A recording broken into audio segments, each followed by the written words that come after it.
વડતાલ સ્વામિનારાયણ સંપ્રદાય ફરી એક વખત વિવાદમાં આવ્યો છે। એક સ્વામીએ બફાટ કરતા વિવાદ ઊભો થયો છે।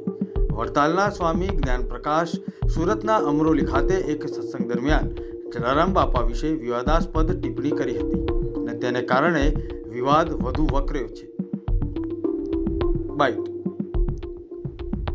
જ્ઞાનપ્રકાશ સ્વામીએ નિવેદન પછી માફી માંગી હતી, જ્યારે સમગ્ર મામલે વીરપુરમાં રઘુવંશી સમાજમાં ભારે આક્રોશ જોવા મળી રહ્યો છે, જેને કારણે સરપંચે જણાવ્યું હતું કે આવતીકાલે મંગળવારે વીરપુરમાં વેપારીઓ, સંસ્થાના આગેવાનો સહિતના અગ્રણીઓની ઉપસ્થિતિમાં બેઠક યોજાશે। વડતાલ સ્વામિનારાયણ સંપ્રદાયના જ્ઞાનપ્રકાશ સ્વામીએ જલારામ બાપા વિશે વિવાદાસ્પદ ટિપ્પણી કરતા રઘુવંશી સમાજમાં ભારે રોષ જોવા મળી રહ્યો છે।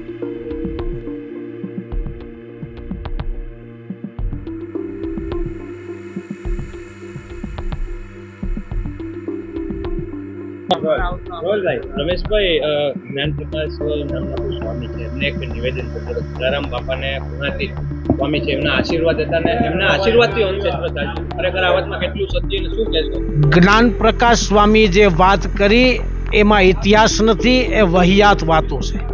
રામ નામ મેલી ન હે દેખત સબ મેં રામ।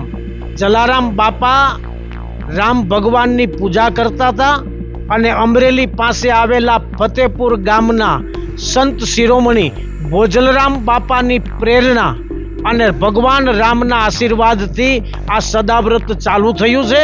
આ જ્ઞાનપ્રકાશ સ્વામીએ કીધેલી વાતો એ એના ધર્મના પ્રચાર માટે કદાચ કરી હશે, પણ સત્ય હકીકત મેં કીધું એમ ભોજલરામ બાપાની પ્રેરણા, ભગવાન રામનો આશીર્વાદ છે।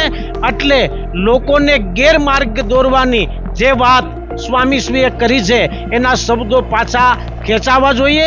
એના માટે આવતીકાલ સવારે 11 કલાકે વીરપુર ગ્રામ પંચાયતના સ્થળ પર વીરપુરના દરેક સમાજના લોકો એકત્રિત થઈ અને આગળની રણનીતિ અમે નક્કી કરશું કે સ્વામીને આની ઉપર પગલાં લેવા જોઈએ અથવા તો સ્વામી વીરપુર આવી અને જલારામ બાપાની માફી માગે એવી અમારી વીરપુરના દરેક સમાજની માગણી છે। ભરતભાઈ ગઢિયા, વીરપુર જલારામ વેપારી આગેવાન। તાજેતરમાં અમરોલીના કોઈ જ્ઞાનપ્રકાશ સ્વામીએ પૂજ્ય શ્રી જલારામ બાપાના ઇતિહાસ વિશે ચેડા કરીને ટિપ્પણી કરી છે કે એમણે જે સદાવ્રત શરૂ કરેલું તે પૂજ્ય શ્રી ભોજલરામ બાપા એમના જે સદગુરુદેવ હતા એમની આશીર્વાદ અને પ્રેરણાથી ચાલુ કરેલું, જેને આજે 205 વર્ષ પૂર્ણ થયેલ છે।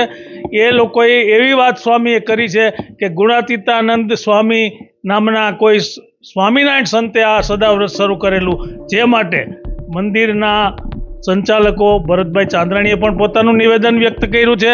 વીરપુર ગામમાં પણ આ પ્રશ્ને ભયંકર રોષ ફાટી નીકળ્યો છે।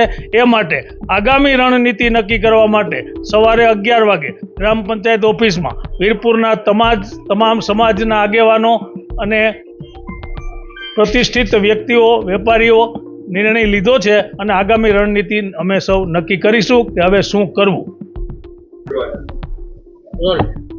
સંત શિરોમણી જલારામ બાપાના વિશે જે કોઈ જ્ઞાનપ્રકાશ સ્વામી જેવા વ્યક્તિએ કોઈ જે ટિપ્પણી કરી છે જેને એનું જ્ઞાન નથી, ખરેખર એની જે ટિપ્પણી છે ને અમે વીરપુર ગામ વતી અને સરપંચ વતી અમે એને વખોડીએ છીએ અને આવી ટિપ્પણી ખરેખર કરવી ન જોઈએ ને, અને જે કાંઈ એની પાસે આવું સાહિત્ય હોય તો એ લઈ અને વીરપુર આવી જાય। અને આગામી રણનીતિ અમારી એ છે કે કાલે સવારે 11 વાગ્યાની આસપાસ વીરપુર ગ્રામ પંચાયતમાં અમે એક મિટિંગ બોલાવવાના છીએ।